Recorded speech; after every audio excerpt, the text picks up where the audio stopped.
Hi guys, my name is Kayla and I am a two-time transplant recipient.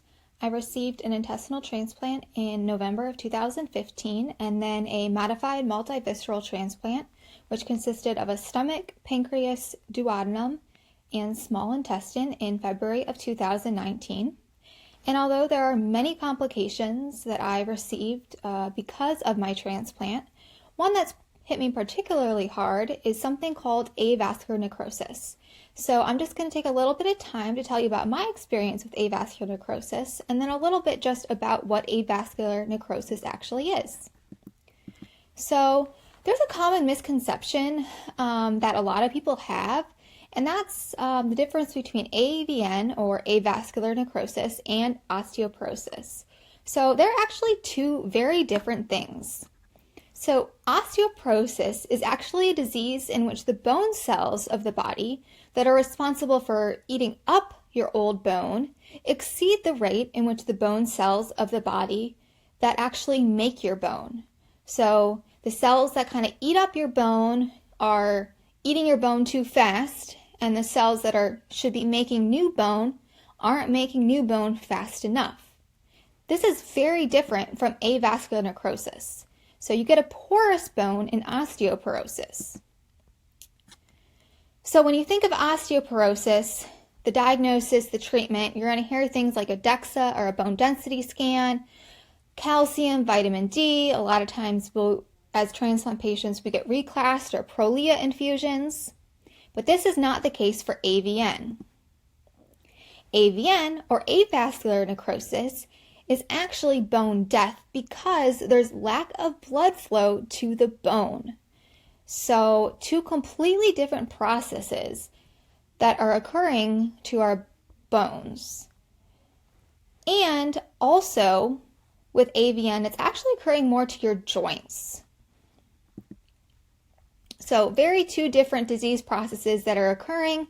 You're going to get two very different treatments.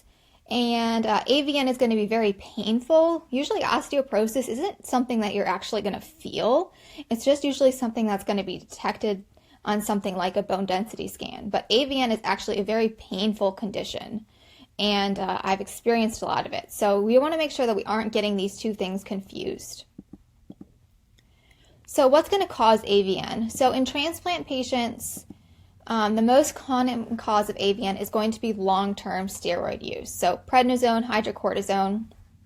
And so we get high doses of steroids after our transplant. And then also in any situation that you have any sort of acute rejection episode, you're usually going to get a bolus dose of steroids.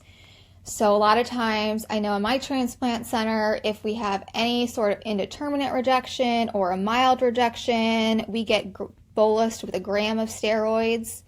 For me, myself, steroids hit me really hard.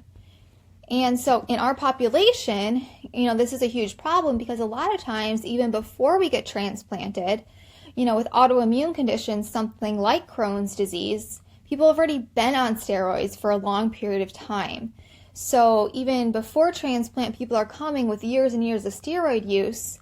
And so you're coming in already with a predisposition to possibly having already the start of AVN. Other possible causes of AVN could be fracture, injury, other chronic medical conditions, or problems with the blood vessels, but really steroids is going to be the major cause, and that's definitely what caused it in myself.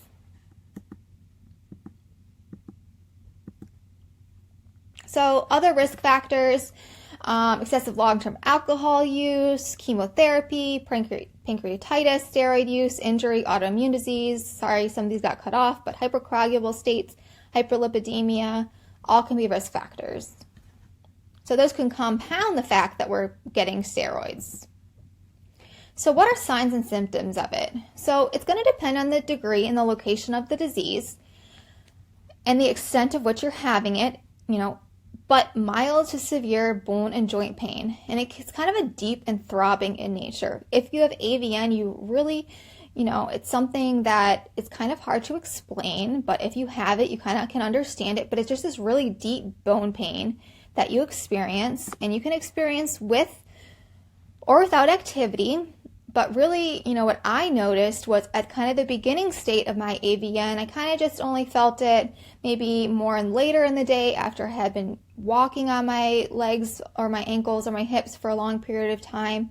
But now that, a lot of my joints have collapsed and I'm experiencing it a lot more, and just at rest, I'm really experiencing my pain kind of just on a constant basis. So really depending upon at what stage you are and how severe the AVN is, really is going to determine how symptomatic you become. And so where's the location of the pain? So the most common places that you're going to see AVN are going to be the hips, the knees, and then the ankles. So definitely the hips and the knees are very, very common places. Those are common places for the joints to collapse and common places to need replacements. The ankles also very common. Less common places, but it definitely can occur, are the wrists, the hands, the elbows, the shoulders, the jaw. Technically, AVN can occur in any joint of the body. I know that I have AVN in my left thumb, and when I first was getting diagnosed, the doctors didn't believe me that I had AVN in my thumb because it is so rare. There's only a few case studies out there.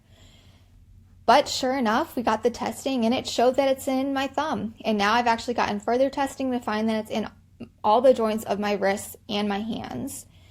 So it really can occur anywhere that there can be lack of blood flow. Your joint can die, that bone in there can die, and it can be very painful and life-limiting. So how does it get diagnosed? Well, first they're going to do an x-ray, but early stages of the disease, it's not going to show up in an x-ray. So if you're having pain, it doesn't show up in x-ray, don't be discouraged that there's nothing going on. That doesn't mean that.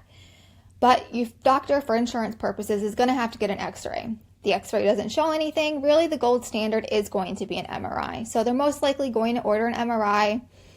The MRI is going to show if you have the AVN or not.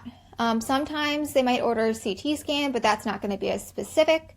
They also sometimes might order a bone scan. Now, this is not a bone density scan. Remember, I mentioned a bone density scan at the beginning of this.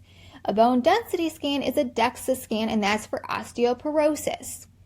I'm talking about a bone scan, and this is when you get a radionuclide marker injected into you.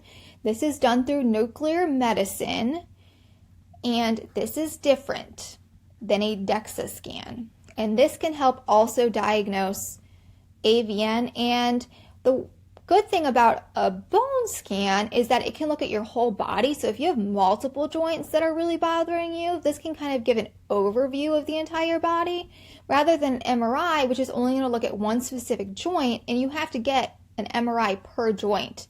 And I know for myself, like when I got my hands and wrists done, that would mean 40 minutes for each wrist and each hand. So I was in that MRI machine for 160 minutes. So that can be a really long time and very uncomfortable, especially if you're claustrophobic or you don't like MRI machines. So if you're experiencing it in a lot of joints and you want to kind of get an overall picture, a bone scan might be a better option for you. But remember, it's not bone density. It's a bone scan, which are two different things. So how is AVN treated? Well, really, conservatively, it's just going to be symptom relief. Now, NSAIDs, while those would probably be the best option, usually transplant patients are not allowed to take them because they do increase the risk for bleeding. So I actually just use a lot of topical treatment. So I have something called diclofenac. It's a topical anti-inflammatory, and actually it works pretty well. I just kind of rub that on my ankles a couple of times a day, and that really does help to relieve some of the pain that I experience. I also ice my ankles every night because after a long day, they get more swollen. And then, I do things like I use a walker when I take long walks, or actually I have special canes. So if you see in these pictures, those are my special canes that I use right here. And that's allowed me to walk on the beach because, it has life limited me. I used to be a runner. I used to love to go on hikes. And I used to like to walk on the beach, but with my ankles being collapsed, I've had a hip replacement, because one of the surgical things that gets done is that if something collapses, like your hips or your knees, replacements are out there. And replacements work great for the hips and the knees. And it has worked wonderfully for me. However, for things like the ankles or the hands, when those joints collapse, there's not really that great of options. Fusions are options. However, fusions mean that you have to have hardware. And hardware for transplant patients, since we're immunosuppressed, means a higher risk of infection. And infection is not great. So, my transplant team has recommended that I try to avoid any sort of ankle fusion or joint fusion as much as I possibly can. So I use things like these crutches, or I also have a walker, as you can see in this picture. And I use the walker to try and decrease the weight. Now on my walker, I don't know if you can see, but I have these things called platform attachments. So since I have the AVN in my wrists and my thumbs, I can't bear weight on my hands and my wrists when I'm using my walker. So I've found these platform attachments to be very useful. And you can see why I have those special crutches too. I bear weight on my forearms, and then I don't have the weight on my thumbs and my wrists. So this way, I'm helping to alleviate some of the stress on my bones, and it helps with some of the pain. So those conservative measures are really the best measures to help alleviate the pain. Like I said, if you're able to get the replacement, it's definitely a treatment. But like I said also, the fusions are not the best. The other surgical option I have listed is a core decompression. Now, a core decompression is before your joint has collapsed. I did get core decompression early on in my course of my disease of my hips, my knees, and my ankles. Now, the core decompression is meant to increase the blood flow to the joints in the hopes that by increasing the blood flow, it will kind of stop the progression of the disease. Unfortunately for myself and for lots of other patients I know that got the core decompression, this didn't work out so well. And I'm not really 100% sure on the research if this has worked a lot or not for people. We continue to have to take steroids, and because we're not able to take away the insulting agent, which really would be the best treatment to be able to stop the steroids, because if you can stop the steroids, you're going to stop that decreased blood flow. I'm not really sure if the core decompression is the best option, but obviously any of the treatment options you need to discuss with your transplant team, with your orthopedic, to really determine what's going to be the best thing for you. So I hope that this has helped. Please always reach out. If you have AVN, it's definitely a painful situation, but as you can see, I've adapted to it. You can adapt to it. You can find ways in your life to do the same things that you love doing, but just find different ways to do them. So best of luck to everyone out there, and as always, donate life.